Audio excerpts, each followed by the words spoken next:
Myself Anil Kumar Anil, Faculty of Chemistry. Today we will discuss name reaction, that is Riemann-Tiemann reaction.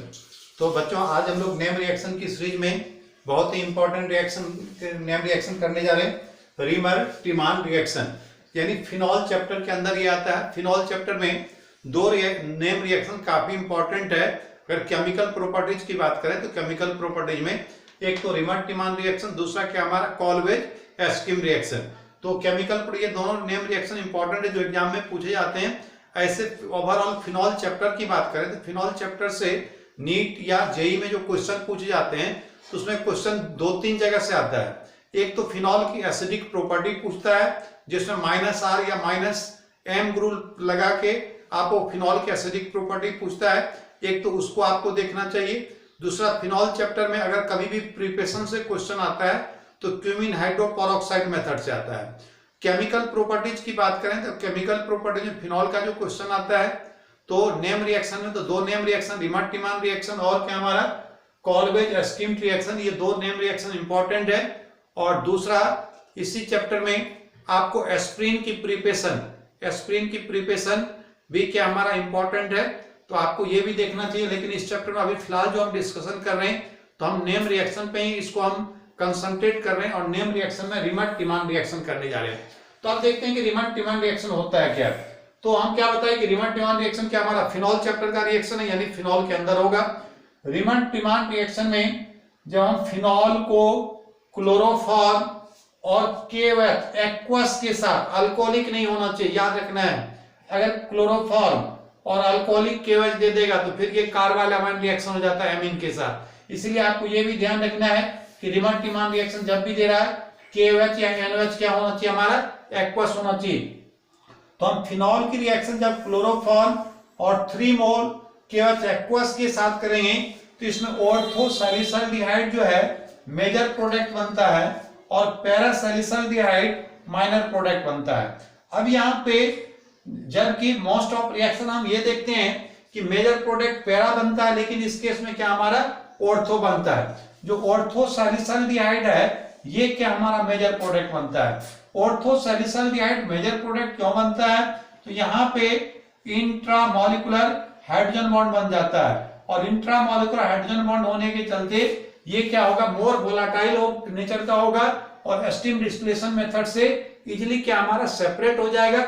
इसीलिए यहाँ पे major product क्या हमारा ऑर्थोसैलिसल्डिहाइड बनता है। तो रीमर-टीमान रिएक्शन में हमको क्या पॉइंट याद रखना है, पहली पॉइंट तो ये याद रखना है कि रीमर-टीमान रिएक्शन होता है किसमें, तो फिनॉल क्लोरोफॉर्म लेंगे और रिएजेंट क्या हमारा KOH एक्वस लेंगे, प्रोडक्ट क्या बनेगा हमारा ऑर्थोसैलिसल्डिहाइड बनेगा मेजर प्रोडक्ट और पैरासैलिसल्डिहाइड क्या बनेगा माइनर प्रोडक्ट। हमको किसी भी एग्जाम में क्या हमारा और मेजर प्रोडक्ट ही पूछता है। दूसरा इस रिएक्शन में जो रिएक्शन इंटरमीडिएट बनता है वो क्या हमारा डाइक्लोरोकार्बिन बनता है।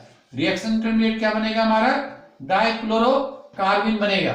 अब इसकी हम मैकेनिज्म की बात करें, जैसे नीट में पूछता है तो नीट में तो डायरेक्ट क्या हमारा नेम रिएक्शन पे इस तरह से रिएक्शन दे दिया और आपको पूछा कि कौन सा नेम रिएक्शन है, या के ऊपर क्या हमारा नेम रिएक्शन का नाम दिया और उसके बाद रिएक्शन दे दिया और रिएक्शन में आपको बताना है कि ये कौन सा रिएक्शन है। तो यहां से क्वेश्चन तो एक तो जेई में क्या हमारा जेई एडवांस की बात करें, एडवांस में पैराग्राफ टाइप के क्वेश्चन में ये कई बार आया हुआ है। तो ये रिएक्शन काफी इंपॉर्टेंट। इसकी मैकेनिज्म की बात करें तो अब जरा मैकेनिज्म की बात कर रहे हैं तो यहाँ पे आप देखो क्लोरोफॉर्म और क्या हमारा फिनॉल के साथ रिएक्शन कर रहे हैं और KOH कितना मोल ले रहे हैं हम 3 मोल ले रहे हैं। ये 3 मोल KOH है ये क्या हमारा फिनॉल के साथ भी रिएक्शन करेगा क्योंकि फिनॉल क्या हमारा वीक एसिड है, KOH और NOH के साथ रिएक्शन करके क्या हमारा ये सोडियम फिनॉक्साइड बना देगा। तो इसीलिए हो सकता है कि आप यहाँ से सोडियम फिनॉक्साइड भी आपको रिएक्शन में दे सकता है। फिनॉल नहीं देके यहाँ पे क्या हमारा सोडियम फिनॉक्साइड भी दे दिया। तो अब यहाँ पे हम इसकी मैकेनिज्म की बात करें तो सबसे पहले क्लोरोफॉर्म में देखें। क्लोरोफॉर्म में यानी ट्राइक्लोरो जो मीथेन है इसमें 3 क्लोरीन लगा हुआ है और 3 क्लोरीन जो लगा हुआ है तो -I इफेक्ट के चलते ये हाइड्रोजन क्या हमारा एसिडिक नेचर का है और एसिडिक नेचर का है। जो KOH क्या हमारा बेस है ये OH- बेस क्या हमारा प्रोटॉन को लेके निकल गया। जैसे ये प्रोटॉन को लेके निकल गया ये क्या बना है ट्राइक्लोरोकार्बोएनाइन। जो ट्राइक्लोरोकार्बोएनाइन बना ये क्या हमारा अनस्टेबल है और अनस्टेबल होने के चलते इससे क्या हमारा एक क्लोरीन इसको हम बाहर किए Cl-, तो ये क्या बन गया डाइक्लोरोकार्बिन। डाइक्लोरोकार्बिन क्या हो गया हमारा एक इलेक्ट्रोफाइल का काम करता है। हम कार्बिन किसको बोलते हैं, वैसा कोई भी कार्बन जिसमें क्या हमारा कार्बन के साथ 2 सिग्मा बॉन्ड हो और 2 नॉन बॉन्डिंग इलेक्ट्रॉन हो तो उसको हम क्या बोलते हैं कार्बिन। और कार्बिन में यहाँ पे क्या हमारा डाइक्लोरोकार्बिन। तो एक क्वेश्चन तो यहाँ पे ये अराइज होता है कि आपको पूछ सकता है कि रीमट-टिमान रिएक्शन में रिएक्शन इंटरमीडिएट क्या बनता है या इलेक्ट्रोफाइल क्या बनता है, तो हम क्या बोलेंगे डाइक्लोरोकार्बिन बनता है।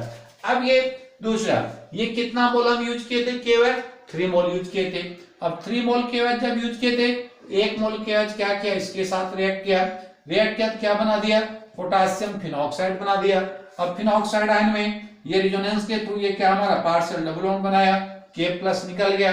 इस ऑक्सीजन की इस कार्बन के ऊपर कौन चार्ज आ गया नेगेटिव चार्ज, यानी अब ये जो डाइक्लोरोकार्बिन है इलेक्ट्रॉन डिफिशिएंट स्पीशीज है, ये C- क्या किया पेयर ऑफ इलेक्ट्रॉन डोनेट कर दिया, यानी अब ये इसके साथ इलेक्ट्रोकार्बिन के साथ क्या हमारा सिग्मा बॉन्ड बन गया। अब यहाँ पे ये कार्बन ऑक्सीजन कौन बॉन्ड है डबल बॉन्ड, ये क्या हमारा पाई इलेक्ट्रॉन को विड्रॉ किया, ऑक्सीजन पाया नेगेटिव चार्ज, इस पे क्या गया पॉजिटिव चार्ज, यहां से H+ निकला, ये H+ यहां से 2 मैकेनिज्म हो सकता है, O नेगेटिव पे भी जा सकता है और कार्बन पे जो लोन पे इलेक्ट्रॉन है इस पे भी जा सकता है। इसलिए आपको कुछ बुक में ऐसे भी मैकेनिज्म दिखाएगा, आपको टॉटोमराइजेशन करके भी दिखाता है। तो ये क्या हमारा H+ जो है यहां से निकला, इस लोन पे इलेक्ट्रॉन पे अटैक कर दिया, इस तरह से ये बन गया। अब ये क्या हमारा O नेगेटिव बेस का काम कर रहा है। अब यहां से ये क्या किया, जो O नेगेटिव बेस का काम कर रहा है, ये वाटर से सॉल्वेंट से क्या किया प्रोटॉन को गेन किया और प्रोटॉन को गेन करने के बाद ये किस में कन्वर्ट हो गया हमारा OH में। हम यूज किए थे कितना मोल KOH, हम 3 मोल यूज किए थे। तो यहाँ पे क्या किए 2 मोल KOH फिर यूज किए। अब ये KOH क्या हमारा इस क्लोरीन के साथ न्यूक्लियोफिलिक सब्स्टिट्यूशन रिएक्शन दे दिया। अब यहां से ये दोनों क्लोरीन रिप्लेस्ड हो गया और इस पे क्या हमारा 2 OH ग्रुप आ गया। और यहां से अब एक तो ये पूछ सकता है कि इसमें अनस्टेबल प्रोडक्ट क्या बनता है, तो जहां पे 2 कार्बन पे एक ही कार्बन पे 2 OH ग्रुप लगा हुआ अनस्टेबल प्रोडक्ट है। और यहां से क्या निकाल दिया हम वाटर को लॉस कराए, लॉस कराने के बाद क्या हमारा ये ऑर्थोसैलिसल्डिहाइड बन गया। तो ये क्या हमारा तो रीमट-टिमान रिएक्शन की ये क्या हमारा मैकेनिज्म हो गया। और रीमट-टिमान रिएक्शन में हम देखें क्या कि जो मेजर प्रोडक्ट बनता है क्या हमारा ऑर्थोसैलिसल्डिहाइड बनता है और रिएक्शन किसके साथ करते हैं हम फिनॉल और क्लोरोफॉर्म के साथ। अब यही रिएक्शन अगर ये तो इसकी मैकेनिज्म हो गया और मैकेनिज्म हम लोग क्या क्या जाने रिएक्शन इंटरमीडिएट डाइक्लोरोकार्बिन बनेगा, अनस्टेबल प्रोडक्ट कहां बनेगा जहां सेम कार्बन पे क्या हमारा 2 OH ग्रुप लगा होगा, वो क्या हमारा अनस्टेबल प्रोडक्ट बनेगा। दूसरा अगर हम क्या कर दें फिनॉल की जगह क्रिसॉल ले लें, फिनॉल की जगह क्या ले लें क्रिसॉल, तब इसमें मेजर प्रोडक्ट और साइड प्रोडक्ट यानी माइनर प्रोडक्ट क्या बनता है वो देखते हैं। अगर हम क्या कर दें फिनॉल के जगह ये क्या किया हम पैराक्रिसॉल ले लिए, पैराक्रिसॉल ले लिए, पैराक्रिसॉल लिए, तब ये क्या हमारा एक तो पैरासैलिसल्डिहाइड बन जाता है और दूसरा ये क्या हमारा इस तरह का प्रोडक्ट बन जाएगा यानी कीटोन बनेगा। और ये क्या हमारा CH3 CHCl इस तरह का प्रोडक्ट बन जाएगा।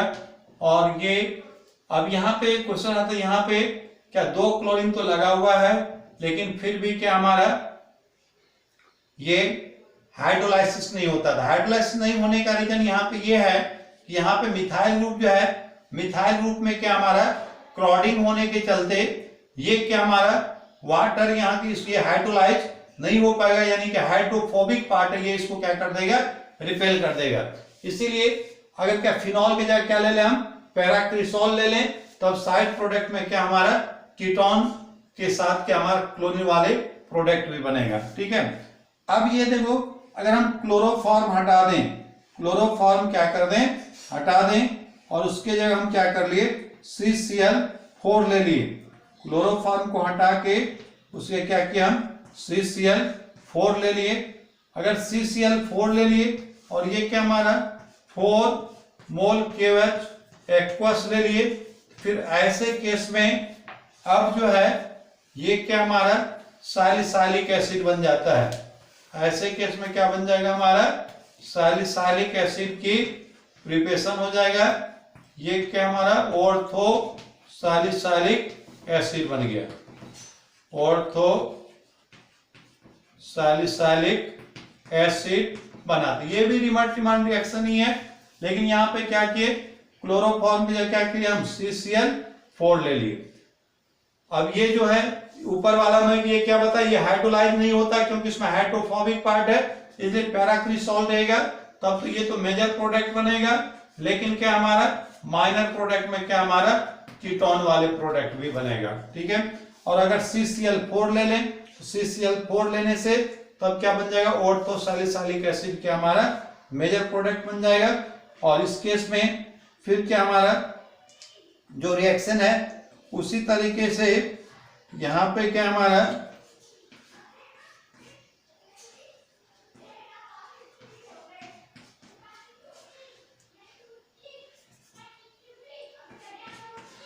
ये 4 क्लोरीन लगा हुआ है, ये -I इफेक्ट लगाया और -I इफेक्ट चलते इस कार्बन पे क्या गया पॉजिटिव चार्ज, इधर से ये क्या किया इलेक्ट्रॉन डोनेट किया, एक Cl क्या हमारा इससे बाहर निकल गया और ये